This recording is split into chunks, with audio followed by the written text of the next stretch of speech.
ఏంటలా పిచ్చి మొహం చూస్తావు సన్నాసి? నీకు చెప్పి చెప్పి నానూరు పడిపోయింది. ఇప్పుడు నేను తయారు చేస్తాను చూడు, బ్రహ్మాండంగా కుట్టేది పెడతాడు. ఏంటి నా పంట కొట్టడం? ఆడపిల్లల బట్టలు ఎలాగైనా కుట్టేది? ఈ జాకెట్ కుట్టింది నువ్వేనా?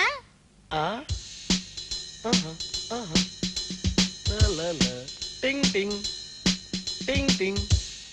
ఇది మనం కుట్టిందే. అదే బుద్ధుండి కొట్టావా అని అడుగుతున్నాను. అదేంటండి అలా మాట్లాడతారు? ఎవరట్టా కుట్టమంటే అట్టా కుట్టడానికే మేము ఇక్కడ కొట్టు పెట్టాం. మీ చెల్లెలు ఊపుకుంటూ వచ్చి యుద్ధ భూమిలో విజయశాంతి టైప్ లో కుట్టమంది. కింద మొక్క పైన 2 మొక్కలేసి లైఫ్ ఇచ్చి కుట్టా.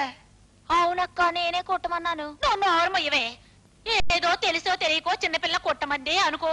రేపు బండి చక్రంలో సిల్క్ స్మిత్ లాగా కొట్టమంటుంది, కొడతావా? సిల్క్ స్మిత్ ఏంటంటే ఆది మానవులో లేడీస్ వేసుకుంటారు చూడండి, ఆకెట్టి తోలు మొక్కెట్టి కుడతామండి. ఎర్రపుచ్చి నల్ల భీముడి తీసుకొస్తుంది.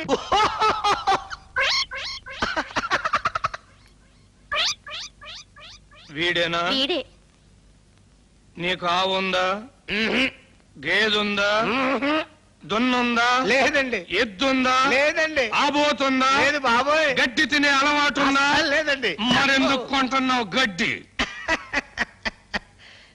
గురూజీ, మీ చెయ్యి ఉందండి, పులి పంజా ఉన్నట్టుందండి. అసలు మీ ఫేస్ కి మీ పొగరికి ఈ డ్రెస్ కుట్టిన ఎదవెవడండి? ఫస్ట్ క్లాస్ అయిన పులి చర్మం తీసుకొచ్చి మీకు ఏ క్లాస్ డ్రెస్ కుడతానండి. దాని గోళ్లతోటి మీకు బటన్స్ గుండెలు కుడతానండి. నేను అడిగింది దాని దగ్గర గడ్డెందుకు కొన్నావు అని. వస్తున్నాను. ఇప్పుడు ఆ విషయానికి వద్దామని. ఆహా గురుజీ, ఈ మీసమేంటి గురుజీ? కోర మీసాల నా రాజా, నా రవ్వల రాజా, నా లగముకి కోజా. ఆహా, మీసాల మీద నిమ్మకాయలు నిలబెడతారని విన్నాను గాని మీ మీసాల మీద దబ్బకాయలు నిలబెడతండి. రే దబ్బకాయలు తీసుకురా, దబ్బకాయలు. నేను అడిగింది దాని దగ్గర గడ్డెందుకు కొంటున్నావు అని. అయ్యే బాబోయ్, మీరు ఆ గడ్డి విషయం మర్చిపోరండి.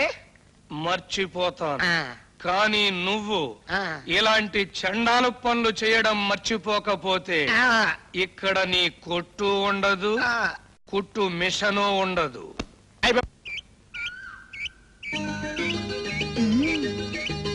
బావా బావా బావా బావా. అబ్బా ఏంటి నేను చేలో చాలా పనుంది, తొందరగా చెప్పా.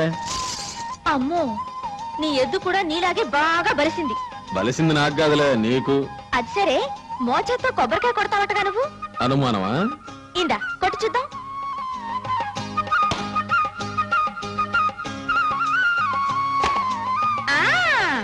కుళ్ళిపోయిన కొబ్బరికాయ పగల కొట్టడం కాదు, ఈ కర్రీలో కొట్టి చూద్దాం.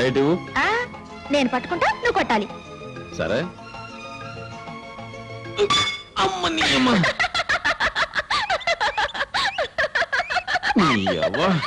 ఇనప కొట్టాలి కర్రం చేసుకొచ్చి నిన్ను. రాముడు, దాన్ని మళ్ళీ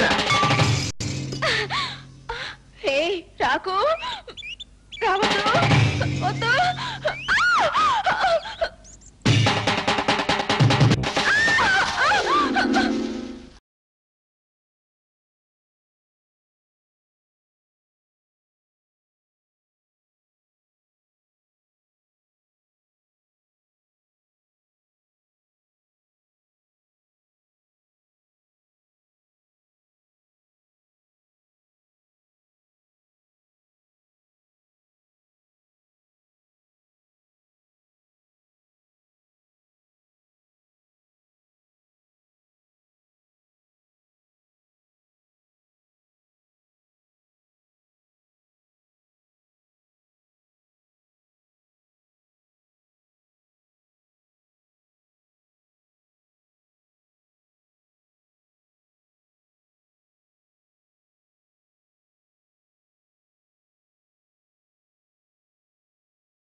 21 రూపాయలకి అమ్ముతున్నారు. కల్లాల మీద 14 రూపాయలు ఇస్తామంటే ఏ రైతు అమ్మం పమ్మంటున్నాడు. మొఖం మీద కొట్టినట్టు చెప్తున్నారు. అయితే ఈ జిల్లాలో ఉన్న వ్యాపారస్తులు అందరితో మాట్లాడి సడన్ గా రేపటి నుంచే కిలో 8 రూపాయలు చొప్పున అమ్మమను. మరి నష్టం? ఒక్కరోజు అమ్మమనవయ్యా, ఆ నష్టం మనం ఇచ్చేద్దాం. 2వ రోజు నుంచి స్టాక్ లేదని చెప్పమను.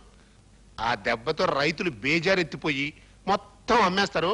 1 రోజులు పోయాక 21 రూపాయకి అమ్ముకోవచ్చు. భలే ఐడియా చెప్పావయ్యా. శివరామయ్య, మనమే మిరపకాయల కాలం దగ్గరకు వచ్చేస్తాం. శివాజీ, మీ అన్నయ్య చదువు కోసం 10,000, పొలం ఖర్చుల కోసం 10,000 దుర్యోధన్ రావు దగ్గర అప్పు చేశాన్రా. అది తీరవాలిగా. రేటు పడిపోతే ఇల్లు అమ్మి అప్పు తీర్చాలిరా. కానివ్వండి. తెలివిగా వెళ్ళాలి కానివ్వండిరా. సరిగ్గా 24,972 రూపాయలు 10 పైసలు. ఇందమ్మా పైక. మళ్ళీ చేతులు మారటం ఎందుకులేమ్మా. నాకు ఇవ్వవలసిన 20,000 వడ్డీతో కలిపి 24,972 రూపాయలు అయింది. ఇదిగో నోటు. మిగిలిన ఈ 10 పైసలు మీకు, ఇది నాకు. రావయ్యా.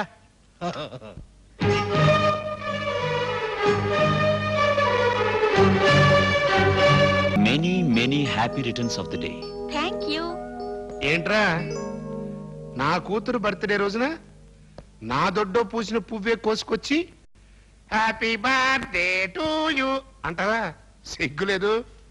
దాన్ని కోరుకున్నోడివి కనీసం 5,000 రూపాయలు పెట్టి దాని చిటికిన వేలికి ఒక ఉంగరం తొలగచ్చు కదా.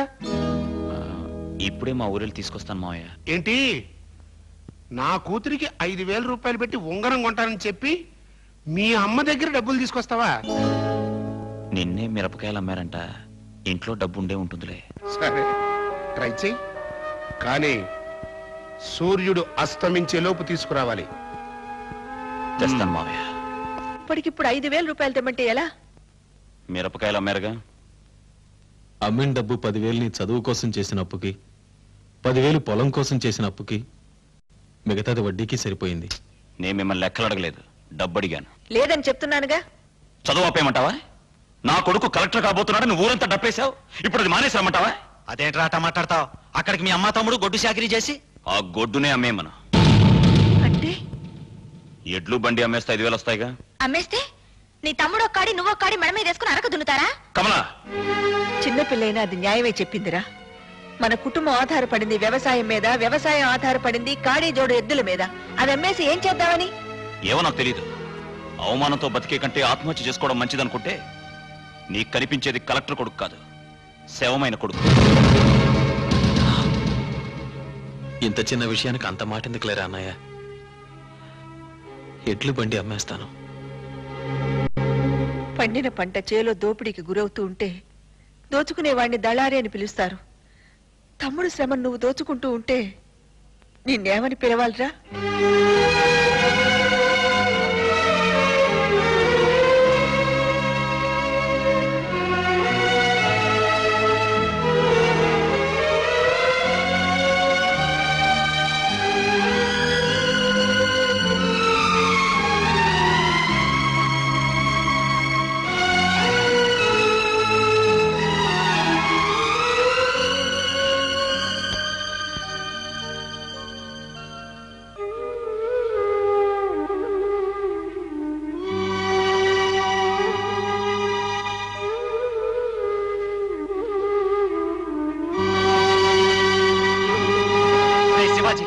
నేను చచ్చాననుకున్నావా?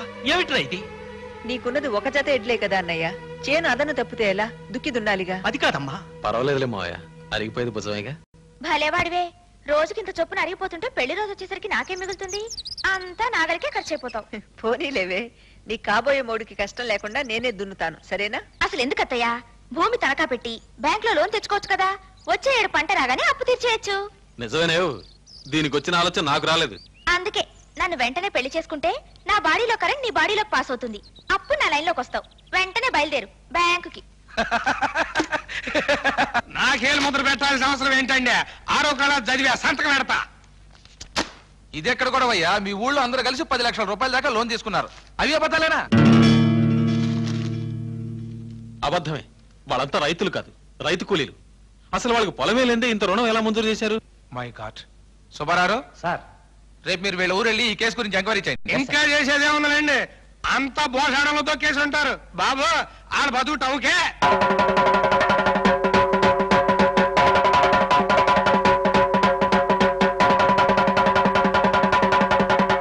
చేసిన తప్పుడు పనికి జనం దంతారని పోలీసులు తోడు తెచ్చుకున్నారండు. నోర్మై మూసుకోవాల్సింది నువ్వు. ఓటుకి 100 చొప్పున కొని సర్పంచిగా ఎన్నికై ఊళ్ళో వాళ్ళని కాటేయాలనుకుంటున్నావా? రాజ్యలక్ష్మి, ఏయ్, నీ అమ్మ తరఫా నీ అబ్బ తరఫా ఏకవచనంతో పిలుస్తున్నా. మరేమని పిలవమంటావు? అమ్మగారు అని పిలవాలా? నీకు అమ్మగారు అని పిలుచుకోవాలనిపిస్తే పిలుచుకుని చూడు. చూడు, ఇవాళ సర్పంచ్ సీట్ లో కూర్చుని ఊళ్ళో జనాన్ని మోసం చేసి 10 లక్షలు తెచ్చిన మాట నిజమో అబద్ధమో తేలిపోవాలి. మహంకాళి గారు, ఏమిటి గొడవ? జరిగింది ఏమిటి చెప్పొచ్చుగా? నేను డబ్బు తీసుకున్న మాట నిజమేనండి. పతివ్రత ఒప్పేసుకుంటాడు. నువ్వు నోరుమీరా. ముందు ఆవిడ తెరవమానండి. ఎన్నో రోజులుగా ఊళ్ళో పశువుల ఆసుపత్రి కట్టిద్దాం అనుకున్నాను, లైబ్రరీ పెట్టిద్దాం అనుకున్నాను, కానీ ఎవరిని కలిసి రానివ్వటం లేదు. అందుకని మా సెల్లులో అందరి పేరున రుణాలు తీసుకుని ఈ గ్రామాభివృద్ధి కోసం. సుబ్బారావు గారు మూసుకోండి. విధవరాల పేరుతో 90 ఎకరాలు దాచుకున్న వేళకి గ్రామాభివృద్ధి. దాచుకున్న 10 లక్షల రూపాయలు మర్యాదగా తిరిగి ఇవ్వకపోతే గ్రామాభివృద్ధి ఎలా ఉన్నా దేహాభివృద్ధి మాత్రం బాగా జరుగుతుంది. నేను నిన్నే కొత్తగా కొన్నా. అందరూ రెచ్చిపోయి మాట్లాడాల్సిన పని లేదు. మేం మంచి అనుకున్నది మీరు చెడు అనుకుంటున్నారు. సరే, ఏం చేస్తాం? ఆ 10 లక్షలు బ్యాంకులో కట్టేస్తాం. దేవుడిదే రెండిదే చెంపలేసుకో. ఆయన మాత్రం తక్కువ తిన్నాడేంటి? లెఫ్ట్ సైడ్ పెళ్ళాం, రైట్ సైడ్ పెళ్ళాం. చెంపలేసుకుని దేవుడికి దండం పెట్టుకో. పులి మేక కలిస్తే ఎంతటి ప్రకృతి వైపరీత్యమో, రైతు కూలీ కలిస్తే అంత డేంజర్. వాళ్ళు పాలు నీళ్ళలా కలిసిపోయారండి. వినకూడదు. అవును, ఇప్పుడు నాట్ల సీజన్ కదా? అవును. మీ ఊళ్ళో ఉన్న లేబర్ నందరినీ పిలిచి విధవరాల పేరుతో ఉన్న 90 ఎకరాల్లో ఇంకొక చేపల చెరువు తవ్వించు. వాళ్ళు మా దగ్గర పనిచేయడానికి ఎందుకు వస్తారు? జరిగింది మర్చిపోతారేంటి? మర్చిపోతారు. 5 ఏళ్లు అన్యాయం చేసి ఎలక్షన్ రోజున 100 నోటు చేతిలో పెడితే మర్చిపోయి మతిపోయి మమ్మల్ని ఎన్నుకోట్లా? తవ్వించామనుకో, మాకేమిటయ్యా లాభం? మీ ఊళ్ళో లేబర్కి కూలీ ఎంత? మగాడికి 25, ఆడదానికి 12.5. 50 + 50 ఇస్తామని చెప్పు. రైతులకి కూలీలకి మధ్యన కురుక్షేత్రం మొదలవుతుంది.